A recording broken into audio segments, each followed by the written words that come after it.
The Apple myth has shattered, and they have started discount promotions. Folks, this time Apple really can't sit still. The latest data shows that in 2024, iPhone sales in China plummeted by 9 million units, and its market share was overtaken by Huawei, dropping to third place. What's even more critical is that Apple has started discount promotions on its official website in China, with the new iPhone 16 being discounted by up to 500 yuan. For Apple, which has never offered discounts, this is simply unbelievable. So the question arises, why has the iPhone suddenly lost its appeal in China? Let's start with some key data. First, the average price of the current iPhone has exceeded $1,000, which is 3.5 times the average price of other phones. What does this mean? No wonder it's not selling in emerging markets. Where would the working class get such a budget? Then there's innovation. From the launch of the first iPhone in 2007 until now, Apple hasn't come up with a second hit product. The watch, glasses, and electric car are either lukewarm or have been stillborn. In contrast, domestic phones are rolling out advanced technology after another, from foldable screens to AI. Huawei releases something, and Apple has to find a way to catch up. The situation has reversed. What's more interesting is that this year, Mr. Cook has been often visiting China, crying about the situation. Last October, he talked about AI, and in November, he came to Beijing again. This time, he is here to talk to domestic companies. Why? Because Apple's own AI services can't enter the Chinese market.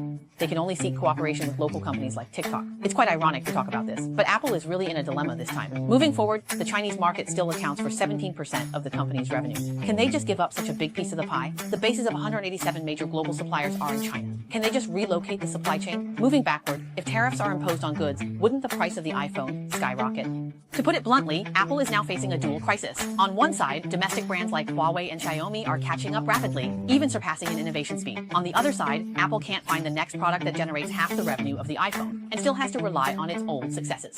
An analyst aptly pointed out that iPhone sales in emerging markets are not keeping pace with population growth. To make money through services like apps, Apple must expand its user base, but it is unwilling to lower profit margins by launching affordable models. Isn't this a case of Apple trapping itself? It seems that this Apple is truly no longer sweet. China has transformed from the world's factory into a hub of technological innovation. The new technologies and trends in global smartphones are now being exported from China. Folks, do you think the iPhone is still worth buying?